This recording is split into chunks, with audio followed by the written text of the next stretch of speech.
Dr. Sohee Jun. She's a top leadership expert, executive coach, and author of Mommy Track, How to Take Authentic Risks and Find Success on Your Terms. She helps her executive and emerging leader clients accelerate their career growth based on her 20 years of experience, where she has worked for Fortune 500 companies and global brands like Bank of America, Washington Mutual, and Warner Brothers. Dr. Sohee Jun earned her Ph.D. by her mid-20s and is a former NASA HR specialist. It really was back in the day. Like, I've been in this field for 20 years now, and it's one of my first real jobs, and I call it real in quotes, but I opened up the paper, because back in those times you look for jobs in the Sunday paper. So typically if an organization calls me, they are already aware of who their high potentials are and the leaders that are next in the pipeline. So they've been identified, which is great. What are you curious about learning today?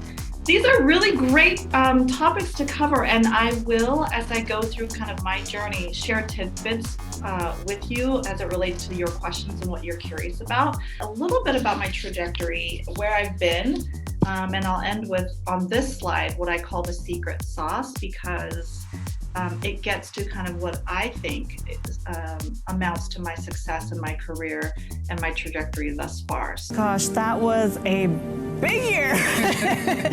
So I would say that was around 2012.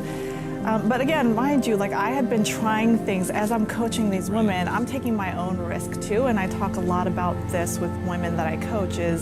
It was very strategic and intentional in choosing different fields like NASA. That was a jumping off point that propelled my career into other areas, but I was very intentional in choosing really different experiences and companies so that I could experience everything and get as much as I could in my toolkit. The skills of leaders at all levels right now to be engaged and understanding what that means in a virtual environment, which is really difficult. It's a different beast from managing live and face-to-face.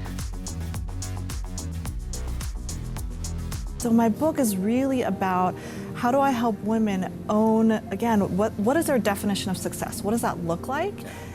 Inclusive of their family and their career, and how do we help them take steps to get there? When I was feeling super burnt out, when I was like going on all cylinders, and I think literally I write this in the book, which is I fell asleep sitting up. Like, I don't know how this happens, but like, I was so exhausted.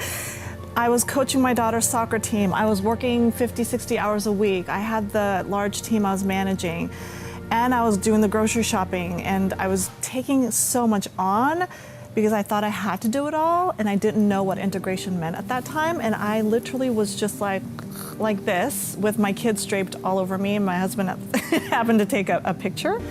There was a book, and I read, I'm sure you do too, I read so many books, and there's so many that I love, but this one really stuck out to me, because I remember I was having a conversation like this with a colleague of mine, a woman that I really admire. I grabbed it, I bought it off Amazon, and as soon as I read it, I was like, this book. It's magic, because it just talks about all of the ways in which we play small and how we downplay our ambitions, whatever that looks like. Yeah. Your definition of success could be completely different, and that's okay. And in order to tune into your definition of success, you have to quiet down, pause for a second, and really listen to what your voice is saying to you. Is it climbing the corporate ladder? Is it being on your own? Is it being somewhere in between? Whatever that looks like, it's allowing that to come up and letting that percolate and seeing where that takes you.